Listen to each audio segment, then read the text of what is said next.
We talking rom-com, we talking action, we talking drama and movie classics. Whatever you want, yo, we have it. Cause we talking movies on the podcast. So I married a film critic. So I married a film critic. So I married a film critic. Hey honey, I just want to talk about the movie like casually. You don't have to bring up the cinematography. Honestly, let's just talk about like how the characters were fun. Married a film critic. So I married a film critic. So I married. Welcome to So I Married a Film Critic, a discussion between a professional film critic and lecturer and me, his wife of over 20 years, who just likes to watch movies for fun. I'm your co-host, Julia. Hey everyone, this is Barry the Film Critic. And tonight we decided to watch, He's Just Not That Into You. Oh man, it sounds like you're just not into this movie. You know, after the last few choices, I think I was just excited that it was a romantic comedy. And that's why I picked it. I thought, let's take a complete left turn. And, you know, sometimes you take the left turn and it's not the right direction. Yeah. Sometimes you go the wrong way. And I think we did that. I think we did that. And I think I was like, oh, we should have watched something better. But this is, for me, it was interesting because it's not that I've been itching to revisit this film. I saw it once when it came out. This is 2009 when it came out. And I didn't even see it in the theater because it opened up the same day as the Friday the 13th remake, which I made a priority. I did not make this film a priority. But because the cast is so interesting, I thought it might be interesting to go back. Maybe that was really good. Well, you know, you make mistakes, you learn from your mistakes. So this is based on a 2004 self-help book by Greg Behrendt and Liz Tuccillo. Do you know what? I remember these authors being on the Oprah show, and I remember it being a really big deal. Oh. Yeah. Before the movie, obviously. Yes. I don't know that anybody really quotes this stuff now. And considering it's, you know, he's just not that into you, it seems very condescending towards women in a lot of ways. We'll get into that, but I don't know, this movie. Well, because I think he is originally talking to women, like, stop obsessing over this guy. He's not into you. But it's also, you know, the way someone wags their finger at you slowly and like, you should know you should not do that. You know, it doesn't feel respectful. It feels really crass. Oh, okay. Yeah. Well, I mean, to be fair, I think there is a storyline we'll get into where she's just not into him. But the men folk in this movie are the ones typically dishing out the advice, and the women folk are the ones who have a lesson to learn. Don't you think? Yeah, except for our main character, who kind of turns it around at the end. But she's impossible. Let's talk about her. Okay. So she's played by Jennifer Goodwin, and I like her a lot. She's Officer Hops in the Zootopia films. But seriously, she's a really good actress, and this was a big showcase performance for her. She's very good in this, but the character is just impossible. Well, like, what do you mean by that? She's irritating. Oh, she's annoying. Oh, okay.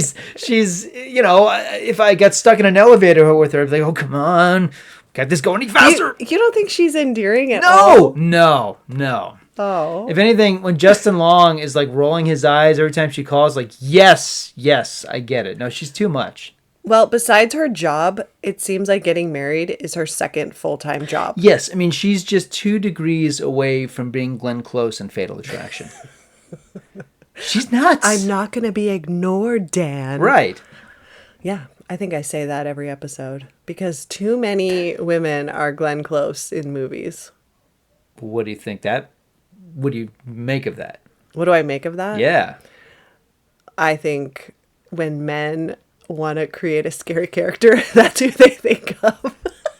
Does it have something to do with some of these narratives are created by men? I mean, this was a screenplay based on, let's see, was the screenplay based on the same people? No, the screenplay was written by a man and a woman, as the book was written by a man and a woman.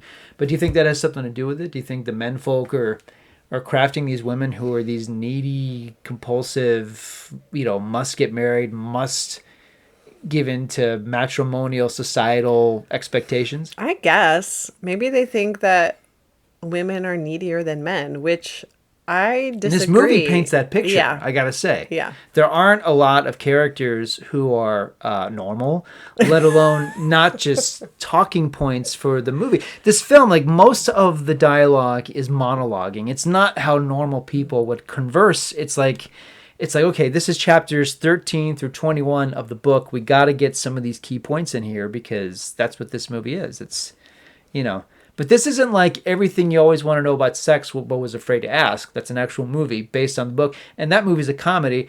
It's basically, it's a film by a guy named Woody Allen, who I guess I shouldn't be recommending a Woody Allen film because who watches those anymore. Nevertheless, my point being that he took a book that was a self-help book and made it into a farce, and every scene was based on... That would have been more fun. It's a funny idea because, there's on the screen it'd be like the title would be like masturbation, and it's not like something. It's like something. It's a ridiculously farcical, satirical comedy. Every scene deals with a taboo topic in a really funny way. The most famous and the funniest, which I'll talk about, is because like the title ejaculation comes up. It's like, oh my God, what are we about to see? Well, it's Woody Allen and Burt Reynolds and all these other male actors in these white outfits with these little strings coming on the back. Oh my gosh!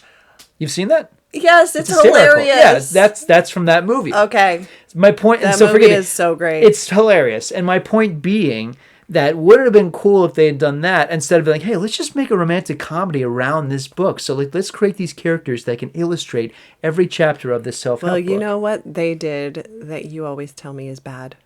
They talk too much and they show too little. There you go. Indeed. I agree. Too much talky talk. I said that. Wow. I pat myself on the back. That's pretty good. It's talking in a grocery store. It's talking in an office. It's talking at a bar. It's talking at a gym. It's just a lot of talking. Some movies get away with this. Like we talked about the monologue that Rosie O'Donnell, of all people, has in Beautiful Girls. That's one scene. Yeah. That's a good scene, though. It's a great scene. And that's like, I mean, I don't know that anybody really wants to reflect on the film career of Rosie O'Donnell at length, but if there's like one scene, I'd be like, that's her Oscar clip. It's that scene. Yeah. She sells it. It's a really well-written monologue, and it's funny. And it's also funny because the two men who are listening to her give the monologue, they're only half taking her seriously, So it's like, this movie is very precious about all this crap. And it is crap, listeners. If you need this book to figure out your love life, and first of all, get rid of the book. Don't watch this movie. You know what this movie reminded me of? What? At the very end, I said, ooh, they were trying to be When Harry Met Sally. Yes. But did it terrible. But it's beginning to end, right? Because it's as you said, it's 9 people. It's these different couples. And there's like a chapter break, and then you have somebody talking to the camera. It's like, it's very much from When Harry Met Sally, except these scenes, these interstitials, they don't stick. No. They're not memorable. They're not memorable. No. The one in When Harry Met Sally, it's couples, and you think that they're real life couples, but they're actors. Yeah. But I've remembered those monologues or dialogues, whatever. I mean, I've seen it so many times, but there might be people they're that fun. Yeah, well, there might be people out there who could probably say that about this movie, although no, I mean, you got to have better taste in movies than this. All right, well, we're gonna go through each of the couples, Sure, and we're not gonna spend too much time on it because there's not a whole lot really. Well, before we started recording, you made a really good point, which is that some of the names of the characters echo the names of the actors. So rather than make it confusing, no, let's talk about these actors because you're here for them. Because Bradley Cooper is playing Ben, and then there also is Ben Affleck, so we don't want to get confused. So Who's playing a character named Bradley? It's so confusing. No, he's not. So we'll just, we can tell you their character names, but we'll start. But as we reflect on, that's a good idea. We'll be professional here. What do you want for a free show, folks? We'll be super professional. All right, so here we go. So, all right. Okay, so couple number 1 is Ben Affleck and Jennifer Aniston. Jennifer Aniston is playing Beth, and Ben Affleck is playing Neil. Neil, I don't even think we heard his name. I'm just thinking that too. Yeah. This is like when the characters like in Terrence Malick movies, it's like Christian Bale's playing Roy. I'm like, oh, that's news to me. Yeah. No one called him that. Neil? That's not, no. Yeah, Neil. All right, so. We don't know. Don't even go through it. It doesn't matter. Oh, okay. We're just going to start. Okay, with, so Affleck and Aniston. All right, so She works at, what is it exactly? She works with Jennifer Goodwin and Jennifer Connelly at this, and they're in advertising? I don't know. You're going out of order. So I'm confused already. I'm not trying to confuse you. I'm sorry. Okay, I think I should tell you who we're going to talk about first, and then you can make comments, because otherwise I'm not going to follow you. Okay, well, I don't want to confuse you any further. Okay, we should start with Jennifer Goodwin, because she's kind of the main character. Okay. And okay, so she plays Sergeant Judy Hopps, and she's Zootopia is her beat, and she meets this fox. Okay, stop. Okay, so she's a single woman, obviously, and she is kind of the person who repeatedly misreads mundane actions from her dates and thinks that something's going to happen. And she's going to go on a date with Connor, who's played by... Who's that guy? I don't know. Is it Kevin Connolly, that guy? Yeah. He's the one who likes Scarlett Johansson. Yes. Okay. So it's Kevin Connolly as Connor Barry. Nice. Yeah. See, all these names. Those are two first names. No one should have the last name Barry. I'm just saying. What about Barry Moore? There you go. That works. Okay. And she's in this too. I know. Okay, so she goes out on a date with him, and I don't know, it's fine. It's nothing really exciting. And then when she leaves, she's like, calls her friend. She's like, I think he's calling me right now. But then we go to Kevin Connolly. Mm-hmm. Is that his name? Okay, and he's calling Scarlett Johansson. So clearly there's something, they're kind of like on again, off again. And he's the one who's more in love with her. She's what? Just kind of using him for Scarlett Johansson? Yeah. Just for like free foot massages? What? I don't know. Well, the character of Anna Marks, this is Scarlett Johansson. Scarlett Johansson. It's incredibly frustrating because the character is clearly a young person who's trying to make some kind of connection to make it in the music world. Other than one scene without any audio, we never see her perform. This is insanity, listeners, because some of you know that Scarlett Johansson can sing, has even put out an album. Oh, really? This was a while ago, yeah. Oh. But still, like, she basically just looks like an opportunist and nothing more. That's it. She's like the femme fatale of this movie. Mm-hmm. But the fact that she is actually apparently talented, because the contrast being Woody Allen again. Sorry, folks. But like she did this movie for Woody Allen called Match Point. And in the movie Match Point, it's established that she's an actress. That's also a good movie, It's by a the terrific way. film. One of the best films of 2005. This is going to end up being like a Woody Allen fan podcast. Boy, was that not the intention, listeners? I apologize. Like, how dare you? I'm triggered. Sorry. But Woody Allen, prior to all this stuff, he's made some terrific movies. He's made some not terrific movies. He's made some terrible life decisions, but that's a whole other podcast. So, Allen made this movie called Match Point, and Johansson is sensational in it. It's a great film. In the movie, Johansson, she plays an actress who can't get a job. It's established that she's not good. She keeps bombing her auditions. It's not going well. I mention this because there's suspense there. The movie is into this aspect of her. We're engaged in her career, pursuit. In this movie, it's like, okay, she's just going from guy to guy. That's what it feels like. You never get this, like, they keep reminding her, like, she's a musician. You can sing, really? And again, like, they have one scene where she's on stage, but there's no audio. Yeah. It's crazy. It is. Like I was surprised she's talented. that they did that. It's insane. Because then I thought, oh, maybe she can't really sing. Yeah, and that's not the case at all. That's maddening. So there is, so she intersects with the Bradley Cooper character. So she's at a grocery store one night, and he's there, and he lets her go ahead of him in line, and then they're like, "You're the 1,000th customer," and she wins a free cooler. She's like, "Oh my gosh, I never win anything. This is so great." Which begs the question, what is more unlikely? That you have a meet cute with Scarlett Johansson at a local grocery store, or that you win a cooler for being the 100th customer? Everything about this meet cute, it's like I there's so many levels of disbelief. Not to mention that some people who look like Bradley Cooper and Scarlett Johansson would shop at like a You don't think beautiful people shop at regular grocery stores? These two? No. That's an insane take. Of course they do. No, they don't. They're playing regular people. Scarlett Johansson and Bradley Cooper in their life have never seen the inside of a 7-Eleven. I guarantee that. No, this was like a Safeway. Yeah, I think they drive past a Safeway and they're like, I don't even know what's in there. Do you have any idea? I have no idea what's in there. What do they even sell there? Why is the way safe? Why? I don't even understand the concept. What is it? Well, then they're outside in the parking lot. Also, Home Depot. Neither of them have been inside a Home Depot or yeah. Okay, I don't know. Neither Bradley or ScarJo. I don't know where they have you're no getting idea. your information. They've never worked there. They've never been inside of it. Okay, well, I've never worked at a Home Depot or a grocery store. Here's something else I can't believe. That Bradley Cooper and Jennifer Connelly, they're a married couple. Their last names are Gunder. No, that doesn't work.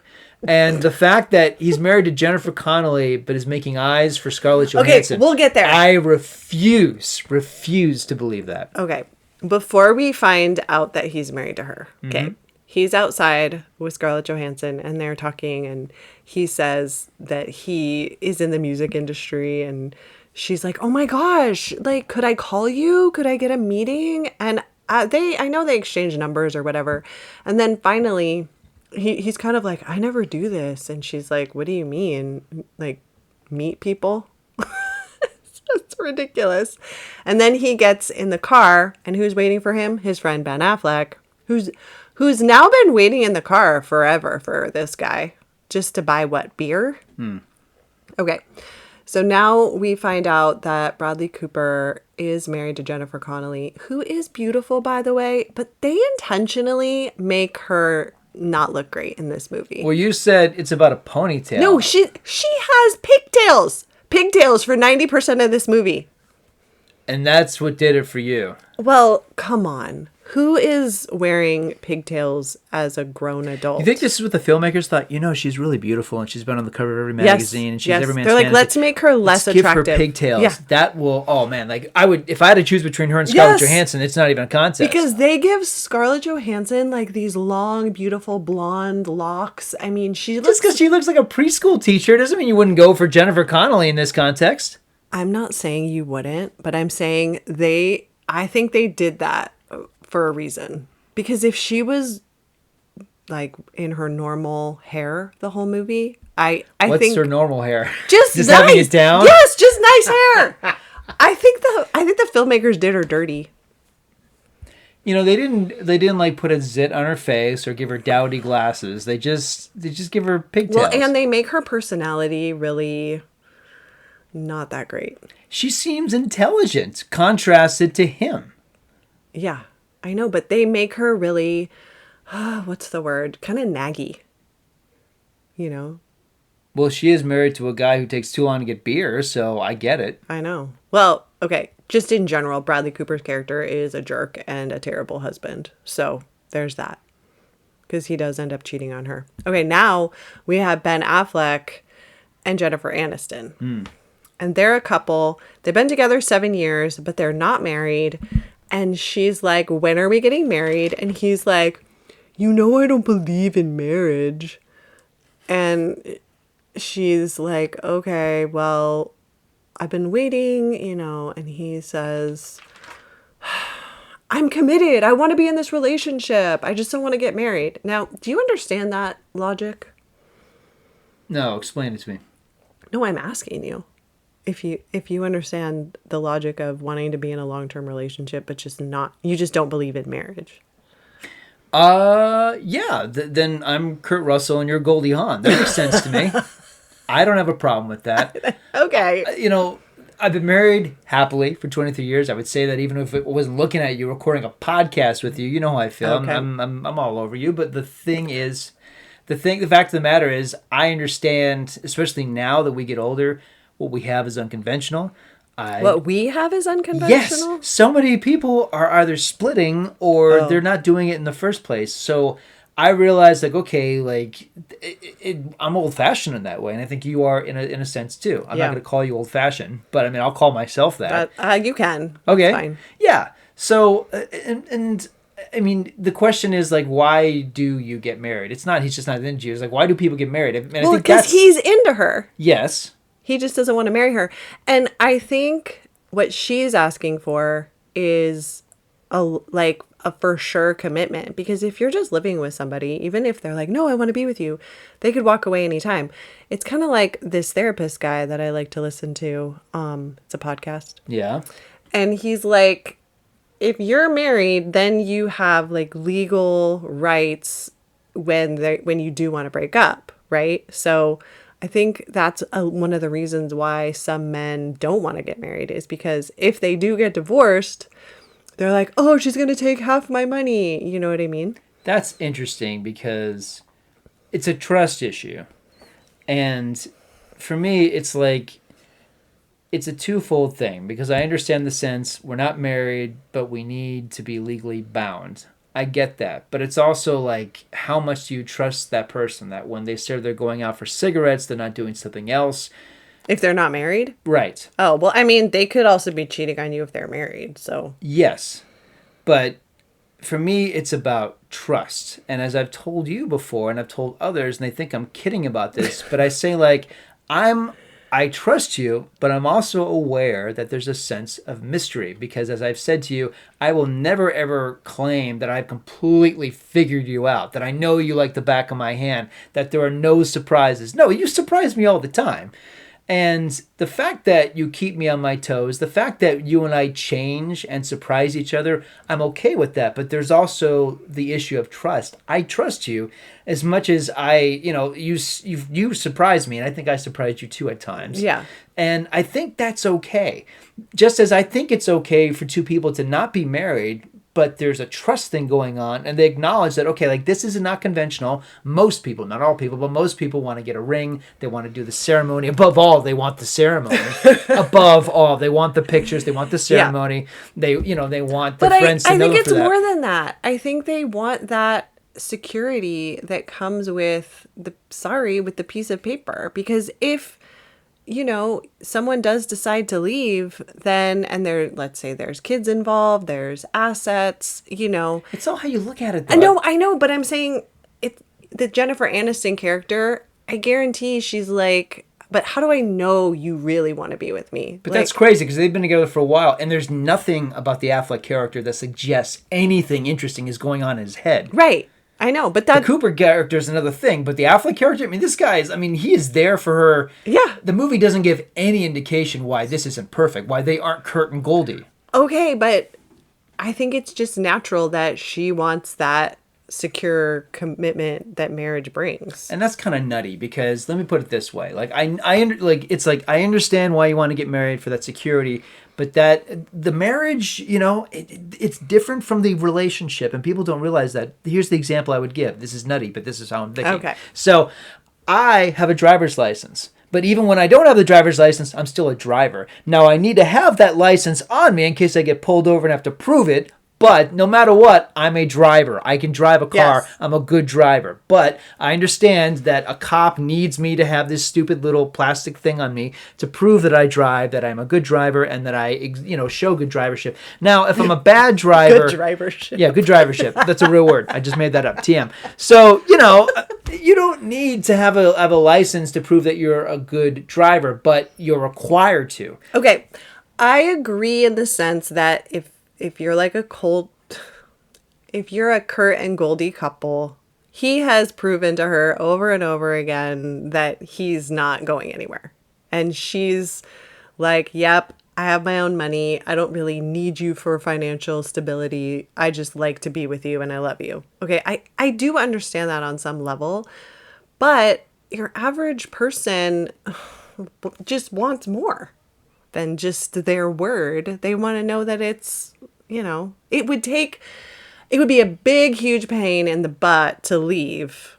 And sometimes knowing that helps people get over those humps, because I think people, something annoys you, you get upset, I'm out of here, And I think sometimes it's like, well, I'm not literally out of here. Like, I'm actually staying, that would just be a big pain in the butt to like call my lawyer or whatever. I don't even have a lawyer, but does that make sense? Of course it does. Yeah. But it's it's different for everybody though. That's the thing. Like, but because it's different when we talk about that, like, in terms of feeling secure and whatnot. But I would say, and I'm going to be really cynical here. Okay. I think 90% of the people who get married, it's for the wedding. And they don't even think about what comes after. And that's why so many people get divorced, because it's like that's it's about stupid. the pictures. That's a mistake. It's about making mom and dad happy. Yeah. It's about appeasing everybody. It's about showing off, look at me, sister, I got married before you. It's that kind of stuff. It is. And then you get married, and then it's like a lot of friends we've had, I now that I think about it, and this is not everybody, but a lot of the friends who we've had who got a divorce, those were spectacular weddings. Those were like some of the most elaborate, spectacular weddings. But I would dare say, even from knowing them even somewhat well, it wasn't great going into it. And I think they thought, like, let's bounce off of this, as opposed to like, well, going to a wedding is like going to prom. It's great, and then it's over, and then you got to deal with everything else. Yeah. Yeah. Well, okay. I mean, I think there's a difference between this couple that we're talking about who's been together for 7 years. And I'm thinking that my driver's license analogy doesn't work, by the way. Now that I think about it, I think that's one of the dumbest things I think I've ever said publicly, not to mention it's being recorded. And I said it on a podcast. I'm not cutting it out. Yeah, I'm not cutting it out. All right, well, that's fine. Again, this is you being unpredictable, keeping me on my toes. But now, no, you need you don't, like, I'm not wearing my wedding ring right now because of my stupid big fat fingers, but I need a driver's license to drive a car. Didn't make any sense. Anyway, let's talk about He's Just Not Into You, the film from 2009. We have other people to talk about here. Okay. So the other people, there's Drew Barrymore, and she's kind of just... Drew Barrymore. Yeah, I mean... She's adorable, but it's like, okay, we've seen her do this before. I mean, a lot of it is her in a scene with a few guys from her work. I think she works at a newspaper, and I don't know what... We think it's not defined. No. Well, she put an ad in for that, what's the guy? For Kevin Connolly? Yeah. I love it. We can never remember that poor actor's name. I know. Yes, Kevin Connolly. He has an ad in the paper because he's a realtor. Got it. And she, helped facilitate that. Okay. Yes. But there's like 3 guys she works with, and I guess there's somebody trying to date her, but she has this funny monologue where she's like, he calls me on my work phone and leaves me a message, and then I text him on his cell phone, and then he DMs me, and then I sent him an email, and I just miss when we had one telephone and one answering machine and just one way to get in touch with people. So it's kind of a commentary on modern dating, which is funny because now modern dating doesn't really look like that anymore. Not at all. We got like dating apps now. Yeah. Barrymore has the most dated dialogue. She at one point says he MySpaced me. Oh. And another point she makes a reference to Bennigan's. I don't think Bennigan's exists anymore, does it? I don't think so. I don't think so. I went to one Bennigan's in Colorado Springs one time, and I don't know if it's there anymore. I'm pretty sure I'm sure that I'll look it up. I think that chain is gone. While you're looking that up, so she gets a message from this so-called guy that she's never met in person, and he sings her a song. That's a good scene. Actually. Yeah, and then there's a second message, and he does the exact same thing to another woman, and then he's like, oh wait, who did I call? And then she just deletes all the messages like, oh, he's a fake. So she doesn't really have... She's friends with Scarlett Johansson, and they talk about relationships. Bennigan still has 21 brick and mortar locations nationwide. 21 in the whole country? 21, and they're famous for their Monte Carlo sandwiches. I apologize to Bennigan's. By the way, when you're traveling across this nation, make sure you stop at Bennigan's for the Monte Carlo sandwiches. Bennigan's, still operating after 50 years. Do you want to sponsor us? Just kidding. After we make fun of you. Oh, no, there's no way those still exist. Oh, wait, no, there's 21 of them. 21, though. There's 50 states. That's not even one in every state. Not everybody's into Bennigan's, but you know what they're into, though, those Monte Carlo sandwiches. I guess. Yeah. The last time I saw a Monte Carlo sandwich, I think, was at Disneyland. Oh, wow. I never see them on menus, I guess, because I'm not going to Bennigan's. Okay. So... Now, All right, let's go back to Jennifer Goodwin because she is trying to get back in touch with the Kevin Connolly character because she thinks he's actually into her. Yes. And she goes to this bar, and that's where Justin Long is the manager. And he knows Kevin Connolly, but he's telling her if he wanted to be in touch with you, he would be in touch with you. There's a messy bit of business, though, because it's established in the early scene that he's having an affair with one of his bartenders, played by Busy Phillips, and nothing comes of this. She's basically in the background of some scenes. She has some follow-up scenes, but this is a big deal. He's had an affair with someone he works with, and he's established that it's a one-night stand. She clearly wanted something more, and she's kind of pushed to the side. And I think it's an editing thing, but still. Yeah, because it's like we already have too many characters. The thing is, if they wanted that to work, she should not be in the rest of the film. The fact that she is, it's like, oh, there's going to be some kind of consequence here because she's watching him basically flirt with all these other women. Oh. Yeah, it's like it feels mean to have her continue to be in the movie, continue to watch him fall in love with other people or with one person in particular. Right. Okay. Yeah. I mean, honestly, I could care less. So, well, I'm just talking about, just screenwriting 101. You have a character in Act 1 who's important. It'd be nice to have that character, it's something to do with anything, and she doesn't. Okay. She's just kind of still in the movie. Well, Justin Long becomes Jennifer Goodwin's love coach, basically. Yes. He plays this role well as far as the character goes. Yeah. And he invites her to parties. He calls her. She calls him. He's constantly giving her advice. And then what happens is she thinks he's into her. And he's like, no, I'm not into you. And then she gets very earnest when he comes to her at the end of the movie and professes his love. Yeah. After she says, well, I'd rather be me than you because at least I'm not a cynical whatever. What did you think about that? Let's see. I made a note about that. When she leaves Justin Long, he should celebrate and change his locks. That's what I wrote in my notes. Because she's crazy, clearly. And he should go with Busy Phillips, who you know what? That, there was something there. Let's try that. As opposed to somebody who is constantly calling him, cluelessly just asking him for relationship advice. And then when she shows interest in him, she acts like a crazy person. Jennifer Goodwin is endearing. That helps. And the way she's playing the character, it helps that she's also endearing in character, but no. Big fat no. She's a stage 1 clinger, to quote a better film. She's a stage 1 clinger. Okay, there's another phrase that people use today. Okay. That's sort of Please school me on modern vernacular, please. Give me some riz. Okay. What do you got? Oh my gosh.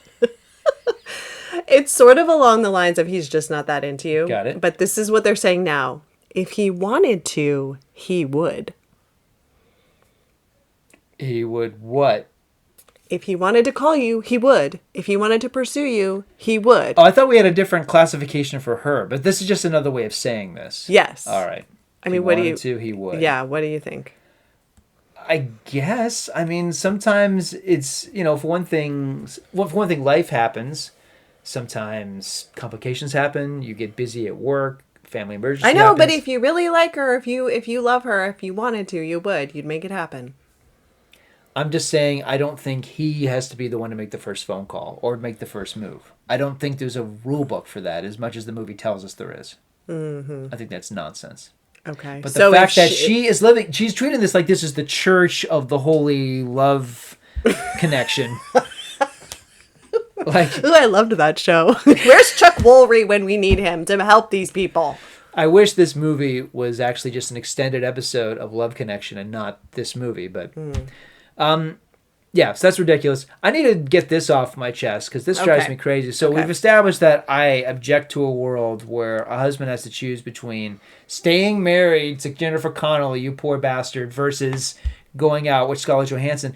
It drives me crazy that it appears that Jennifer Connelly lost the coin toss over who was going to play the Judy Greer role.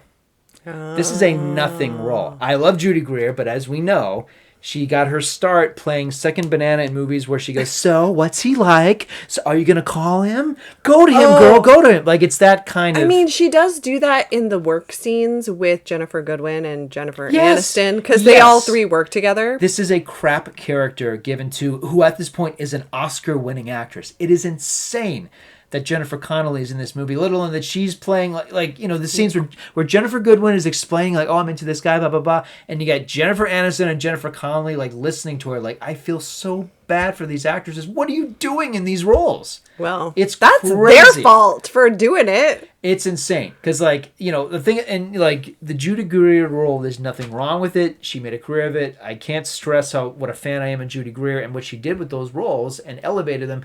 But in this case, like, you have Jennifer Connelly, who is horribly overqualified to be in this. It's like watching Maggie Smith or Dame Judi Dench in the role. It's just insanity. How do I know if he loves me? Girl, you should call him. You do your thing, girl. Insanity that she's in this. So it's like, oh my gosh, it's like I'm watching her act because she has to act with a capital A in this film because that's what, it's all reaction shots. If you're not talking about how he's the one for you and you've probably known it since you were a little girl, like if you're not giving those monologues, you're reacting. Okay, well, let's go back to stupid Bradley Cooper. Okay, so he ends up going to Scarlett Johansson's yoga class. Not only is she an aspiring singer, but she's a yoga instructor. So then he goes to her class and she's like, and then they go to the swimming pool and talk about how, why can't they just be friends, I have a quick question. Okay. Is a yoga place, a yoga studio, is that where people hook up? Because I just saw this in a movie with Mark Ruffalo and Halle Berry, where they hook up in a yoga studio. No. And I thought, does that happen? If I go to a yoga studio, am I going to have like Halle Berry next to me? Does this happen to people? No, I don't think so. I went, okay. Because you would know. Years ago, I bought 8 classes at this yoga studio. I ended up, after the 8 classes, not going back because it really jacked up my knee. And I was like, I don't have time for this. And after that, I started doing water aerobics with the old ladies. And let me tell you, way more fun. But during this 8-week time that I did yoga, it was all women. And then there was one guy in there. And he was insane. He was just kind of doing his own thing, which really bothered the yoga instructor, owner of this yoga studio. He would just be in the back, like, doing handstands and stuff, like showing off. And apparently he's like this millionaire guy who lives somewhere here in the jungle and doesn't need to work anymore, so he just goes to yoga classes all the time. So he thought he was going to meet Halle Berry in a yoga class. I mean, maybe, but he was kind of insufferable because he wouldn't follow the class. He would just do whatever. And now, I don't care. That didn't bother me. I wasn't watching him. But it really bothered the yoga instructor. Do you think the yoga instructor at one point drew a line in the sand? Like, okay, girls, it's either him or me. Who are you going to follow? Well, no one was following him. But I know for a fact that she thought about asking him to not come back. And I'm like, he's paying you. Who cares what he's doing? He's just whatever. I feel like if she had done that, he would have started telling people and her yoga studio would have gotten a bad reputation or something. I'm at war with my yoga guru. Yeah, exactly. Yeah. It is a little culty, I have to say. But you don't say. Yeah, I know. What kind of music do they play while you're doing your stretches? No, there's it's that like weird ambient. Yeah, of course. Music. Yeah. Yeah, and then she just would talk the entire time, and she wasn't always talking about like move into downward dog. Like it wasn't that. What else was she saying? She would give these long monologues on like finding your inner peace or something. Wow. Yeah. Man, how much did you pay for this? Was she top tier? I don't even know how much. I don't remember. Stretch your legs. It was probably 5 or 6 years ago. And remember to call your father at some point because those feelings of inadequacy, they come from your childhood. You know that. Oh. Walk on the path of righteousness as opposed to the path of unrighteousness. I mean, don't think she would have used those terms because I don't think that's very yogi of her, but basically. Yogi, eh? Yeah. Is that like not cool to say? I don't know. Is it? Is it derogatory? Yeah, I don't know. I don't know. I will look it up. I'm not trying to be derogatory. I'm just saying that. Well, you're not allowed in that yoga studio after this. Tell you what, you and that dude making the handstand. My knees thank me, actually. So I don't really do water aerobics anymore, but I do go swim. So I just find it more A enjoyable. yogi is a practitioner of yoga. Okay, see? And also, there's also Yogi Bear. Oh, okay. So it's not derogatory. That's Only to Yogi Bear. But no, I generally Downward dog, upward bear. Stretch for that picnic basket. so I mean maybe people meet, but I think it's 90% women at the studio and then like a few guys. So I don't know that you're So really the movies are telling us that like all the hot people meet each other in yoga studios. That's where I'm getting at. Although I'm talking about 2 movies that I can think of offhand. Yeah, 2 movies. I don't know. Although, no, I can think of more. Now that I think about it, yeah, it's always hot people. It's always model types. It's never like, well, me. It's never regular people going, ow, that hurt. I think I pulled something. I'm going to go back and stand in my head next to this guy. He knows what's up.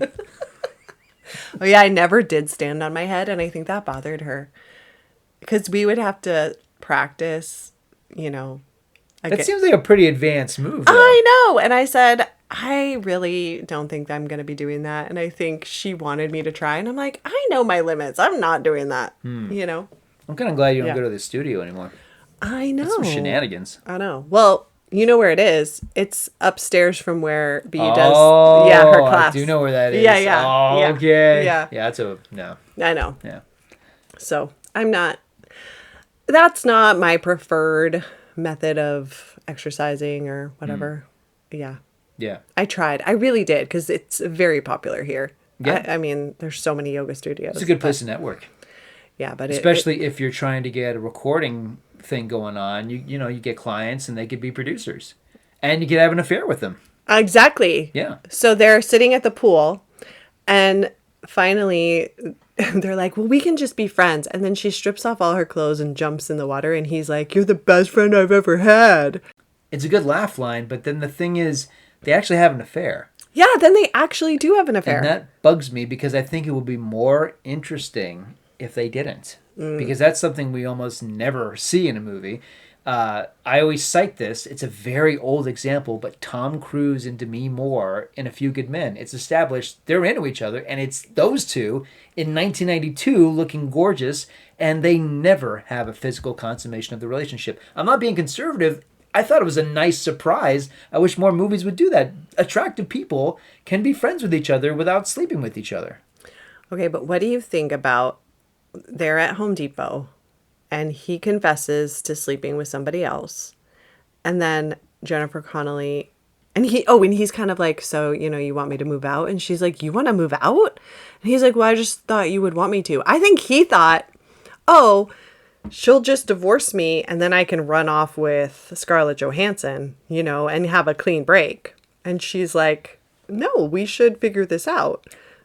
And then, so she's seemingly, well, she's not okay with the fact that he had an affair, but then she's more upset that he's lied to her about quitting smoking. What do you think about that? It's stupid. It is stupid. As I've said before, I don't believe these two people would ever go inside a Home Depot. And second of all, this is the worst Home Depot plug imaginable. Home Depot. Less of marriage, more of everything else. Build your dream home and break up with your spouse in the process. It's crazy that this scene takes place in Home Depot. Well, did you know that there a high percentage of people who remodel their homes do get divorced because it's so stressful? Well, having put together IKEA furniture with you, I do understand Well, that. I was like, I'm going to do this, just walk away. And you thankfully did, and I did it myself. I think the one time in my life, and I would say this in front of a court of law, the one time in my life I've ever thought of murdering you was when we had to put together that something desk from IKEA. Yes, that was rough. That was rough. That was rough. Yeah. Yeah. I blame the Swedes who made that furniture.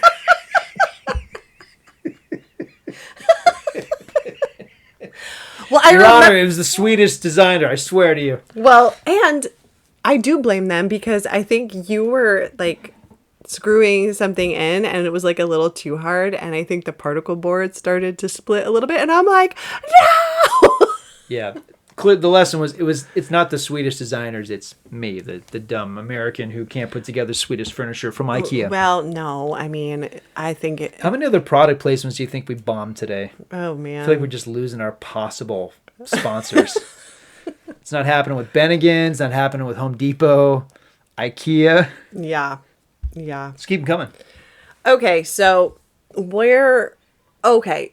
Jennifer Aniston's dad. Okay. So they briefly break up. Jennifer Aniston and Ben Affleck. For no good reason. Yes. Well, because she's like, I want to be married and Yes. you don't want to get married. And he allegedly can't commit even though they've been together for 7 years Yes, now? yes. And then she's in her sister's wedding. We see the wedding. And then her dad has a heart attack at the wedding. And now. Her dad is Chris Christopherson, also overqualified to be in So this many- movie. It's crazy that he's in. I hope they paid him well. He has a few nice moments, then he's out of the movie. Yeah. So she's at the house with, I don't know, her sisters and their husbands. And their husbands are just loafing on the couch doing Yes. nothing. And she's getting frustrated. She's trying to do everything, make food, clean up, and nobody's helping her. And then who comes to the rescue? Ben Affleck. And how does he do it? He just does some dishes. Washes the dishes. Washes the dishes. Got anything to say about that? I mean, What do you think about guys who wash the dishes every night, who stay up late at I night love it. washing your dishes? Yes, it's great. My Okay. dishes, our dishes. Well, you picked them out, so those are technically your dishes. Your Honor, those are her dishes. Is that what it says in our prenup? If anything goes south, she gets the dishes. Oh my gosh. No prenup, right? No. Yeah, I didn't sign a prenup. No. Is this something you want to tell me now? Ooh, I tricked you. I'm like, here, just sign here. wait a second. That's a list of all my comic books. What? Well, that's the thing. When you get married in your early 20s, you don't have anything. So there's no prenup to sign. I had stuff, as you remember. I had a cluster of stuff that moved from basement to basement. Stuff, Yeah, not boxes, assets. Stacks. No. Assets is a completely other That's thing. something else. Yeah. Yeah. No, you are my asset. Aw. Yeah. Yeah. No, I don't count your comic book collection as a premarital asset. My box of VHS tapes that unquestionably have only gone up in value over No since we've been offense, married. but no.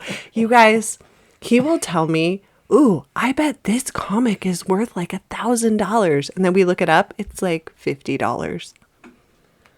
Well, you're being very generous. I think more like maybe $5. Move that decimal over one. Yeah. Maybe. But he's always trying to tell me that there's money in these comic books. I'm like, there is not. Well, first of all, how dare you? And time has passed, so I'm sure they're worth a lot more now. Oh, absolutely. Absolutely. Yeah, it goes up. It goes up. All right. Well, you can keep the comic books if something were to happen. Nothing is going to happen. Don't be saying that. We listen to their podcast. We're kind of worried about it. I'm totally joking. So I was married to a film critic.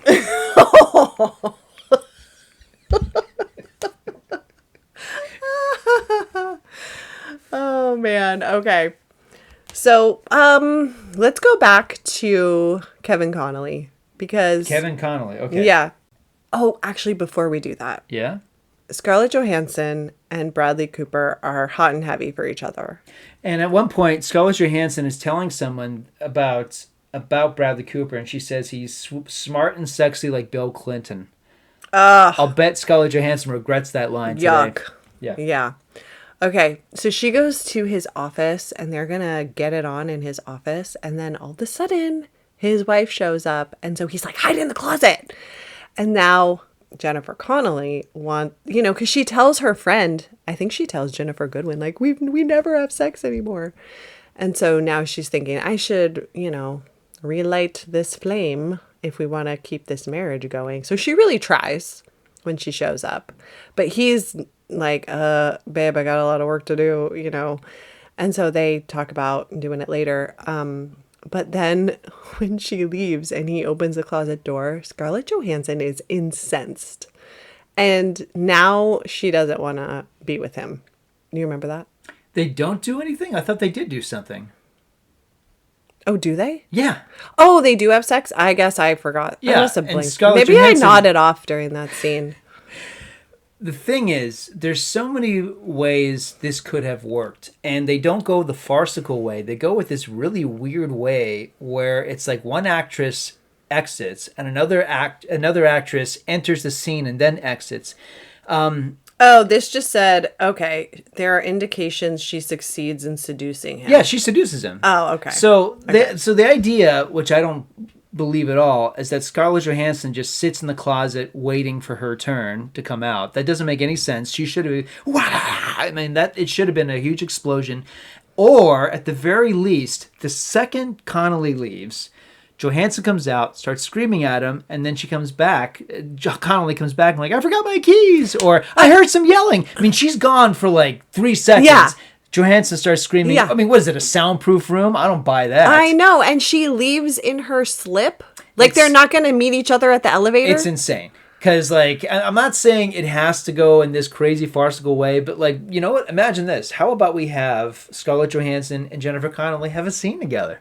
They're really good. You know, they're not just pretty, they're great actresses. Why not give them a scene where they confront this idiot?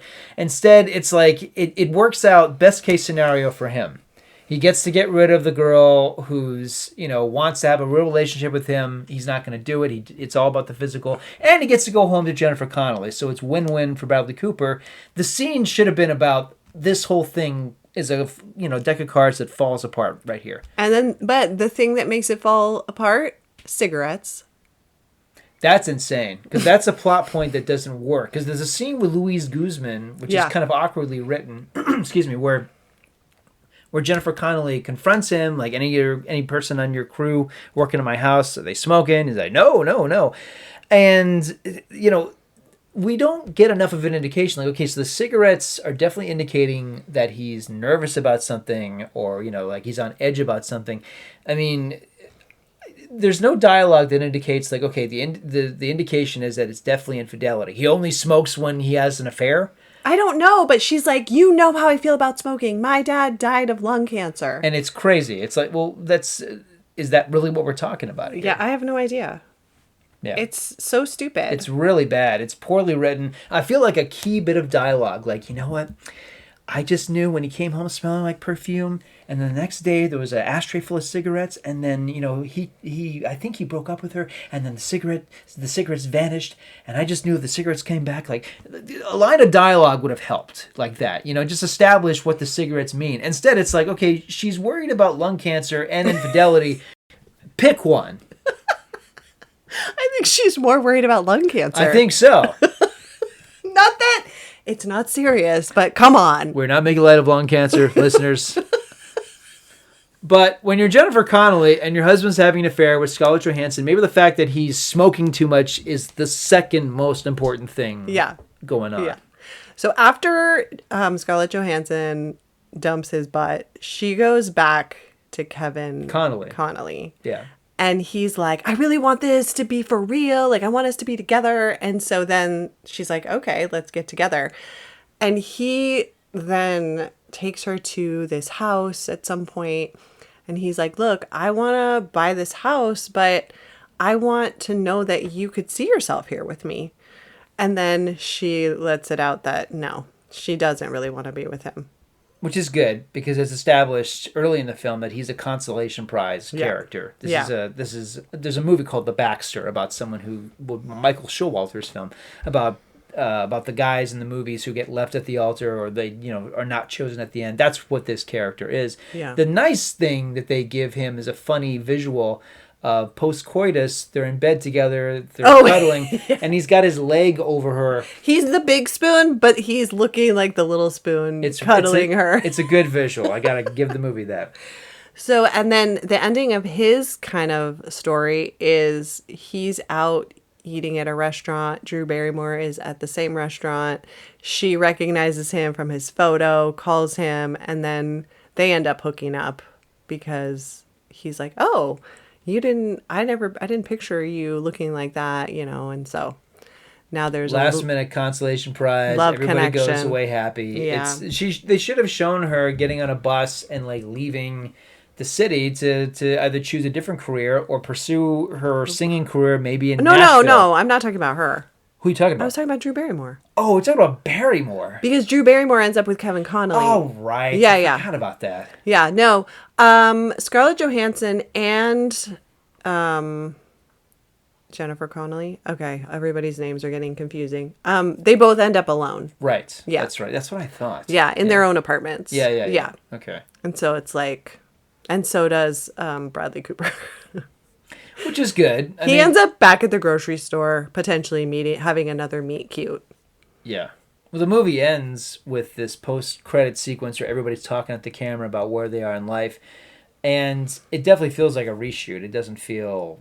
It feels like this is something that... It just feels like a commercial consolation. It doesn't feel like the movie needed any of that. Well, but before that, Jennifer Aniston and Ben Affleck do get back together. Yes. And she comes, I guess he has a boat somehow, and she's Right. like, I want you to come home. Like, I don't need to get married. You know, you act more like a husband to me than my sister's deadbeat husbands do. It's to crazy them." that like he had to wash the dishes and remind her he had a boat in order for her to be happy with him after 7 years. But then something happens. And then, yeah, he does propose to her. He does propose, which I'm like, no. Dude, you're Kurt and Goldie. She just doesn't realize it. Stick to Kurt and Goldie. You don't need to do this, Ben Affleck. He said, I want to see you happy. I'll do anything to make you happy. Ugh. Which I think is sweet. No. Doggone it, man. No. And then at the end, they get married on his sailboat. Right. Yeah. I think that's all the characters. They all end up... They don't all end up with someone, but, you know, we see the full evolution. All right. Well, some last minute things I want to mention. Okay. Al Pacino is brought up as someone who has never married. I hope Pacino sued the filmmakers' asses off for bringing his name up in this mediocre film as an example of somebody who never got married. That's so awful. Why didn't they bring up Kurt Russell? Why didn't they? Yeah. Because he's maybe someone who could have been in the movie. But was he married before Goldie? Yeah. Okay. So He was. Yeah, then that wouldn't work. Yeah, but they've been Al together. Pacino's never been married? Yeah. Yeah, he's been hanging with Beverly D'Angelo, and he's got Okay. he's the man. He's the man. Talking Heads, This Must Be the Place is used here in a really lazy way. Speaking of lazy, Some Kind of Wonderful, my favorite John Hughes teen drama, not Ferris Bueller, but like that film, Some Kind of Wonderful. It's used as a plot point. I hate it when a better movie becomes a plot point, and it's like, I just wish I was watching that film instead of this one. But Jennifer Goodwin's character, she becomes enamored with Some Kind of Wonderful. It's like, yeah, me too. I wish we could watch that movie instead of the one I'm currently watching. Okay. By the way, he broke up with Beverly D'Angelo in 2003. I know. Oh. It was hard for me too. Okay. I thought you meant he was still holding it down. No. with her. It was on again, off again. Oh, okay. He's not with anyone right now. Ladies.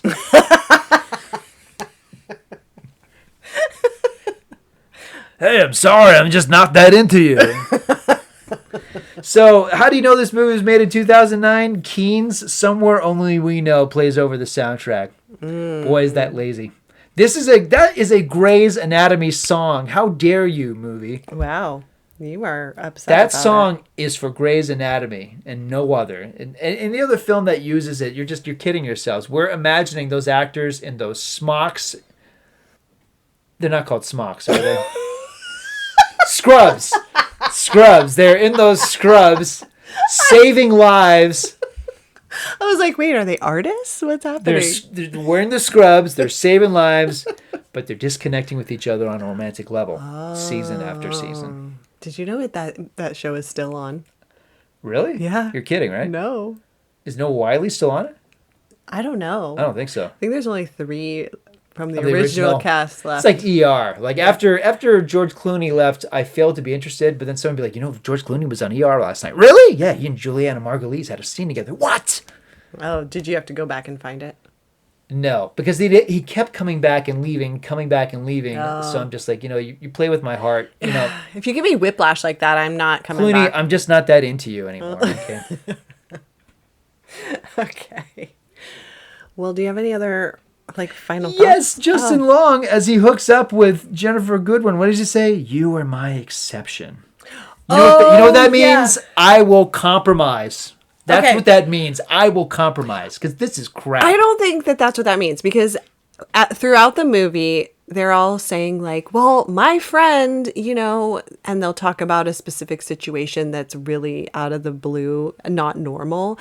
And she's like, these are all exceptions. I'm never going to have that in my life. I'm just a normal girl. And so I think that's why she's like, wait, I'm your exception. It's supposed to be a positive thing. No, you even said it, Jules. It's like if you said to me, I'm into normal guys, but you're my exception. I would not take that as a compliment. I'm like, screw you. I'm eccentric. You're my exception. Exception to what? To a regular person who isn't crazy like Jennifer Goodwin. Oh. Yeah, they really tried to spin it into something positive. It's not you had me at hello. The movie thinks that's what it is, and it's not. No. Okay. Well, I know. I'm not trying to defend it. I guess. I know you're not. It's just, yeah, all right. Do you have any other quotes that you wrote down? No, absolutely not. No. I'm still looking at I slept with someone, ... line appears in Home Depot. I can't believe Home Depot went for that. I can't believe they're allowed. Yeah, sure. It's a great product placement. People want lumber. They want to break up their marriage. And, all sorts of things happen on aisle 8 at Home Depot. Yeah. But look at some new appliances and break up with your long-term partner. It'll be a super fun day. So this film, another thing that makes it very of its time, it came out at a period where Gary Marshall was on a roll. He did Valentine's Day, I think New Year's Eve. I think he did Mother's Day as well. Julia Roberts is in most of these films. Taylor Swift and Taylor Lautner in one of those films. There's so many of these movies, and they're ensemble pieces where the characters talk endlessly like they're chapters of He's Just Not That Into You. There's a scene, I think, at Valentine's Day where the men folk are in a gym and they're all on the treadmills like, so, what are you going to do for Valentine's Day? Oh, man, I haven't bought her a bouquet yet. You haven't? Oh, man, you got to buy it because the stores sell out. Yeah, man, you're right. The stores sell out. I got to get that bouquet way before Valentine's Day. Thinking, no man in the history of men folk have ever said this at a gym. It's never happened. Now, there are good examples of this kind of movie, but typically they're not rom-coms. Robert Altman made a movie called Shortcuts. It is not a feel-good movie, but Shortcuts is one of the best ensemble films. There's 20 main characters, but you get to know them. They have inner lives. You know what they do for a living. It's interesting. There's a way to do this. This is not the way. It really does get to a point where, it's a scene where Jennifer Goodwin's talking to Jennifer Connelly and Jennifer Aniston. Okay, it's 3 Jennifers. Who are their characters? Who are their lives? We don't know. They're talking, walking plot devices. Yep. And I got to say, not a bad performance in this movie. That's where I'll give this movie credit. There's not a bad performance in it. There's a couple of laughs, but this movie just doesn't give you much of anything. Mm-hmm. Does it give you any good advice? Well... No. I didn't think about that. Not at all. Okay.